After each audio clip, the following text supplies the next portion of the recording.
আসন্ন ইউনিয়ন পরিষদ নির্বাচনকে সামনে রেখে ঢাকার দোহার উপজেলার নয়াবাড়ি ইউনিয়নের চেয়ারম্যান পদপ্রার্থী আল মামুন লাভলু মোল্লার উদ্যোগে নির্বাচনী উঠান বৈঠক অনুষ্ঠিত হয়েছে। উপজেলার পূর্ব ধুইয়ার এলাকায় এ উঠান বৈঠকে অনুষ্ঠিত হয়।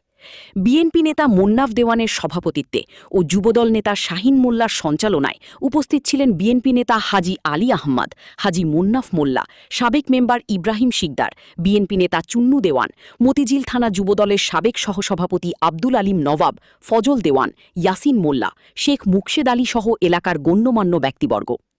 উঠান বৈঠকে চেয়ারম্যান পদপ্রার্থী আল মামুন লাভলু মোল্লা বলেন, নয়াবাড়ি ইউনিয়নের অনেক এলাকার রাস্তাঘাট দীর্ঘদিন ধরে অবহেলিত। সামান্য বৃষ্টি হলেই কাঁচা সড়কগুলো চলাচলের অযোগ্য হয়ে পড়ে। শিক্ষা, যোগাযোগ, কৃষি ও নাগরিক সুবিধার ক্ষেত্রেও এখনও অনেক পিছিয়ে রয়েছে আমাদের ইউনিয়ন। জনগণ যদি আমাকে তাদের মূল্যবান ভোট দিয়ে নির্বাচিত করেন, তাহলে সবার আগে অবহেলিত রাস্তাঘাটের উন্নয়ন, শিক্ষার মান বৃদ্ধি, যুব সমাজের কর্মসংস্থান এবং আধুনিক নাগরিক সুবিধা নিশ্চিত করতে সর্বোচ্চ আন্তরিকতার সঙ্গে কাজ করব।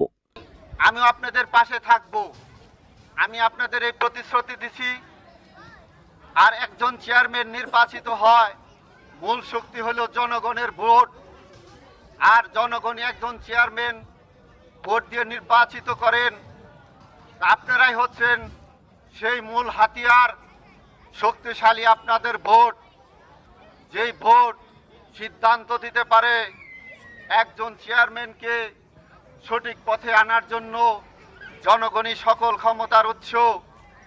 আপনারা যদি আমার পাশে থাকেন, আমি প্রতিশ্রুতি দিচ্ছি, আমি যদি নির্বাচিত হই, আমার নেতা খন্দকার আবস পাকবাইয়ের মাধ্যমে আমাদের নয়াবাড়ি ইউনিয়নের অলিগলিতে যে সমস্ত রাস্তাঘাট আজও কোনো কাজ হয়নি, অচল অবস্থায় আছে, আমি ইনশাআল্লাহ আমার নেতার মাধ্যমে সেই কাজগুলি পরিপূর্ণ করব ইনশাআল্লাহ।